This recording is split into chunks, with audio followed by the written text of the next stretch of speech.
All right, ladies and gents, welcome back. It is Saturday today, but we are reviewing Friday's trade since we didn't get to it yesterday.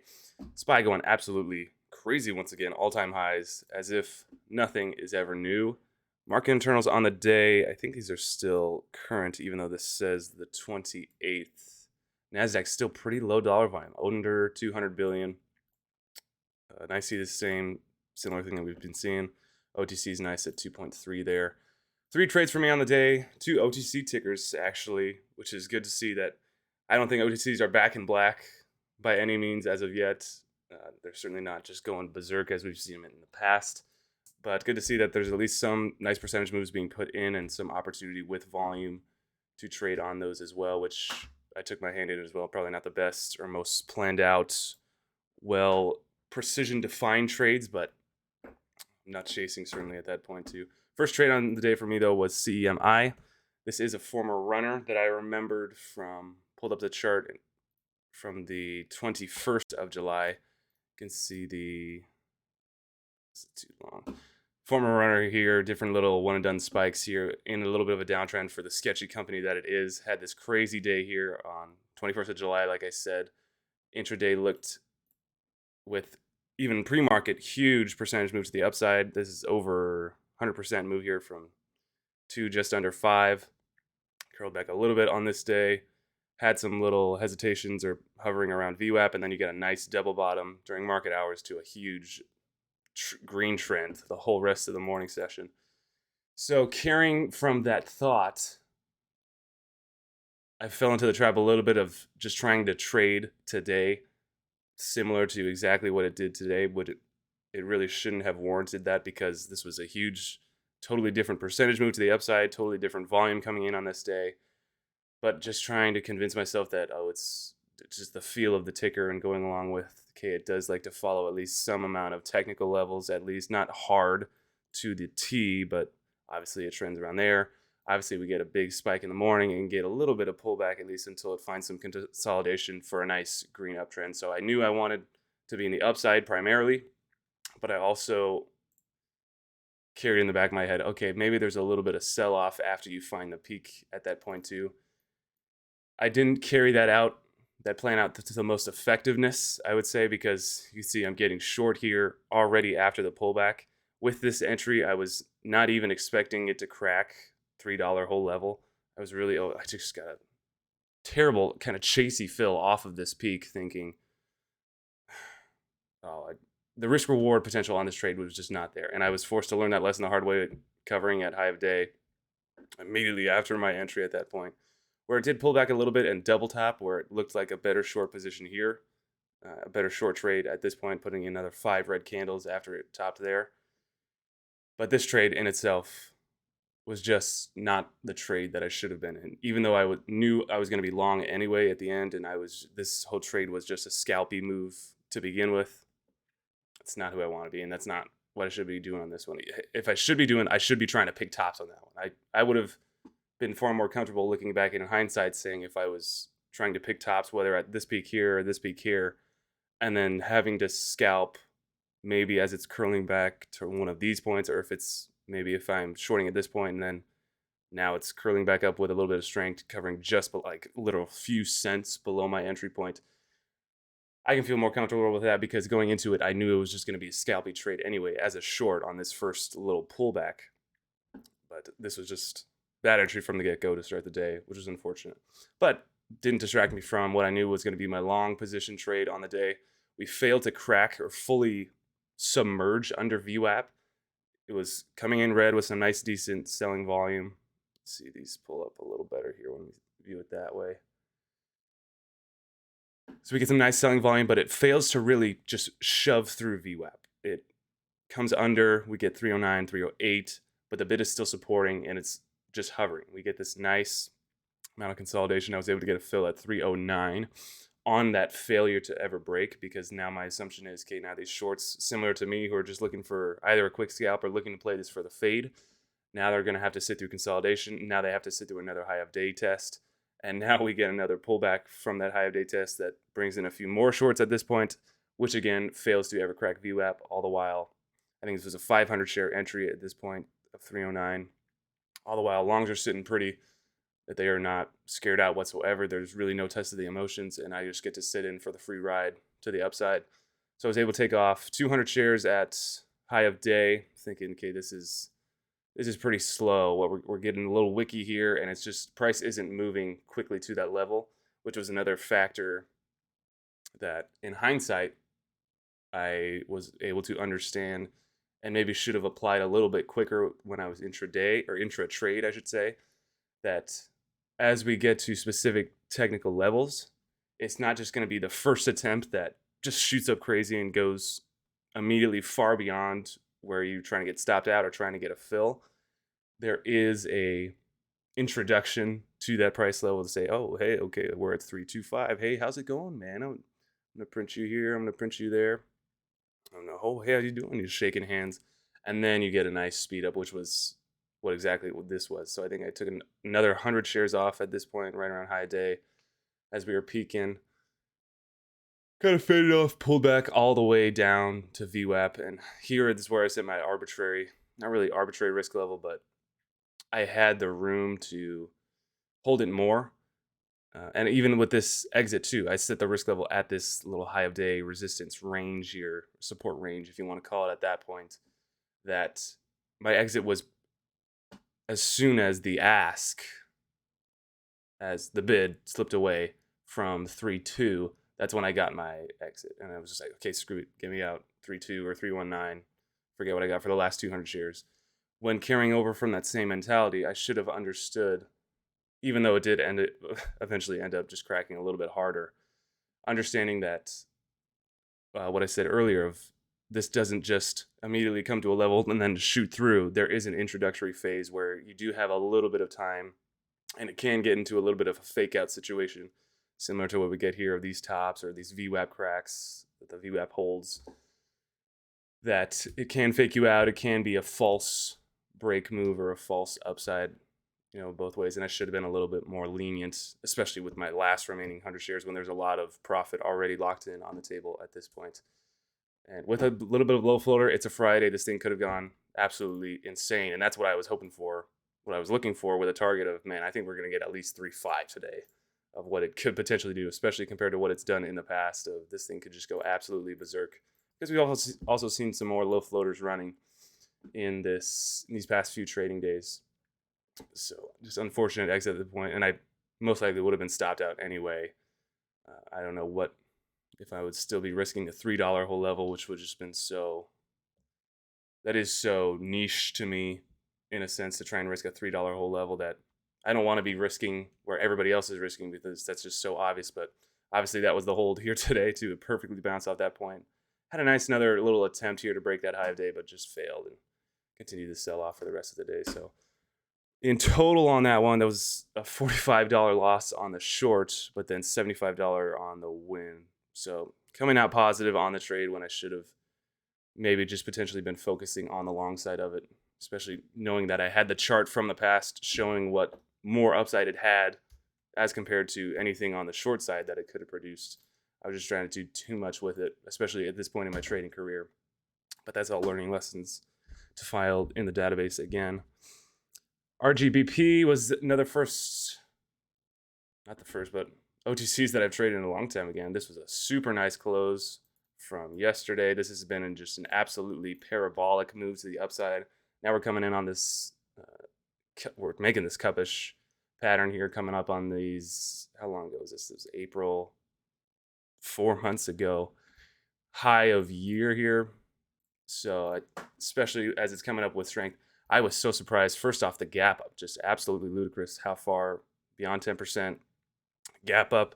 You could just get immediate and huge perfect spike that just is so hard to buy as a long. And even if I'm holding this overnight, man, maybe I'm definitely selling immediately out of the open with this huge gap up. But how many shares would I certainly have been willing to have held on to try and play for anything like this? That was pretty awesome to see. A little fake out turn here with some volume coming in. Get another high day push, and then some downside starts being put in. Trade thesis on this one was, of course, factoring in, okay, we are still below this previous all-time high. It's certainly one of the hottest ladies at the ball. That's putting in some very decent percentage moves that we've not seen in a long time, and certainly enticed me. I was feeling the emotions too of, oh, man, this thing could just keep ripping. Remembering the flashbacks of all those OTC morning spikers that just put in thousands of percents moves. I wasn't tempted by that. I've learned to know better than to just chase like that so wildly. And especially they were saying that in the chat as well too. All the red millionaire names saying this thing is so far overextended. This is not a buy area at any of these points. So factoring that in as well, we get this little pullback here under VWAP. And I'm watching the level 2, of course, and identifying, hey, this is a total bottom here at this 7.5, 7.56 area. This volume candle especially too, as it was just continuing to print higher, higher, higher, higher, higher. Man, I'm thinking this could just be a little fake out, and then we get another, all these shorts trying to pile in, factoring in the logic that this thing is so far overextended. This is a huge morning spike. There's plenty more downside in this. It's just going to panic so much more. They could be hopping in at this point and now get screwed to the upside, and especially had the fun ride today too, as you see with this exit of this active trader window and trying to trade OTCs on what it does with my limit orders and stop orders. Just so stupid. I hate it with every fiber in my body. But played a little dip buy breakout type of play on this one, looking for this morning spike pullback to potentially a high of day. If it failed that high of day, I definitely was going to get out, but ultimately looking for push beyond this high of day. If it had the strength, and I certainly think it did, because like I said, it was a lot of the bell of the ball. Even though OTCs have not been crazy hot recently, and there's not a lot of more attention to them because of that sole fact that everybody's just kind of strayed away from them for the past few weeks, months, summer months especially too.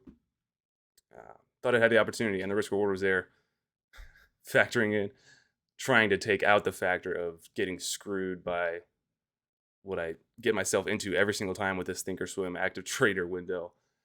Had to take that little bit of loss as we're breaking my entry. I got a nice fill. I got a fill pretty much immediately after I pushed that button, that put me on edge from the get-go, because, man, I do not get filled that quickly, especially on a dip. I only have to put the order so far above the best bid and wait so much amount of time before I ever get filled. So getting filled immediately was a little bit uneasy, but I could just gotten lucky at some point with that.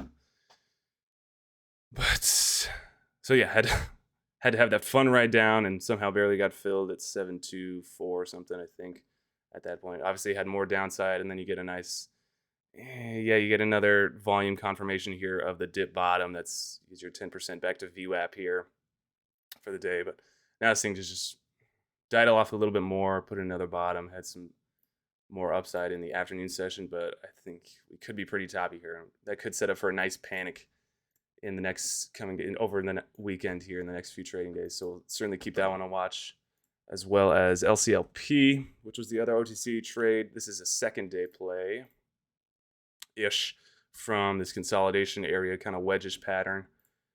Looking for breakout of high day, so we're establishing a new breakout trend for the day. Both of these two, I mean, RGBP, I was hoping for that either pullback, not as huge of a gap up as it had over the close, and then compared to, hey, we're looking for a little bit of a sell-off, then bottoming, then playing for that morning spike, versus what it did of just immediately spiking from the get-go. LCLP, similar thing, that it had a decent gap up, and now, yeah, looking a little bit for, hey, maybe we come back and test 5.2 and hold nicely, then bounce to the upside. It's just a little bit choppier of a dip bottom and then curl back to VWAP at this point. So really the only trade solidness, the most probable trade for me in this situation was we get another breakout at this point. But it's unfortunate too, because it's already so far up, and the better trade at this point, the better seat in the house is to be sitting, of course, in this pullback to VWAP and consolidation under here, even if you're getting a little bit of a chase just above this 6 cent area. As we finally get to the breakout, if it decided to just peak right above breakout and then shoot right back under, easier time to get out, easier comfortability in being able to hold that position if it wants to just fake out a little bit along the way. So unfortunately, anyway, I still wanted to play this, played it with 10,000 shares, I think just $600 position that was. So my fill at 6.4 or something, that's what my price was at that point. Perched pretty nicely. Price was moving away from the breakout quickly, which is exactly what we want to see. Like Mike Bellafiore says on a breakouts, when we're establishing a new trend, we want to see that price being put in continually. Not a lot of volume to come in behind it to continually push it, as you can see on the volume chart. But and as it reported, it did kind of peak out or pearl at 6.8-ish level here. Started putting in a little bit more, started hitting that bid more rapidly. And again, on the volume chart, not showing that or displaying that it was panicking at this point, but I certainly didn't. Price is the only thing that matters. And as we're coming back down to break this, especially my entry and the 6.4 area, I just did not want to be a part of it. I was thinking there could be plenty of more downside on this one, and I just need to cut losses quickly and get out. So I was able to get out at break even, just pay the OTC fee on that one for a $10 loss. And of course, that was a fake out little bottom, had a little bit more upside into it. Not the most prolific or awesome. It was a little 10% opportunity from 6.4. You're getting 7.1, if my math is right on that one. But then, yeah, a little bounce off VWAP again. And here's a little consolidation above VWAP. You can sit nice and pretty as a long, risking a decent little trend line here as well, too. Just putting in higher lows as we're also curling above VWAP. You get a little move here to the upside just after the afternoon session, but then just fade and choppiness over the rest of the day. So again, this one could be a nice panic dip buy coming in the next few days over the weekend here that we will certainly keep a watch of. Other tickers around the market just coming in quick. SPRT just went absolutely Energizer Bunny in this pre-market, coming from $30 to $55 in 8 to 20 minutes. Absolutely ludicrous trying to watch this thing. It's just flashbacks once again to when I was starting my trading career in the hot 2020 market, having to force myself to just sit and watch these like a wet dog salivating at the chance to look at the percentage moves. Just keeps going and going and going and going. Finally, tops being put in at some point. You get hard sell off here, but then the reclaims, shorts getting screwed out, get out, and then pulls back a little bit. So choppy in that pre-market. Then it eventually did end up just shoving hard. Initially right after the bell, initially after that pullback, you get this little, even within first hour of the market, it's just this battle between shorts and longs of what's going to happen for the rest of the day. You finally get the pushback above VWAP and then consolidation fake outs here. Then a nice trend to the upside all the way to 60. Oh my gosh, that ends up just fading hard again. Just look at these trend lines too in general of what it's doing in the rest of the day. I know Mark Crook was absolutely loving the close on this one today, especially looking at the daily. If we, even how parabolic it's getting at this point too. We're coming from, this stock is sub $4 stock around this point too, and it was trading at $60. This just looks so incredible as a short.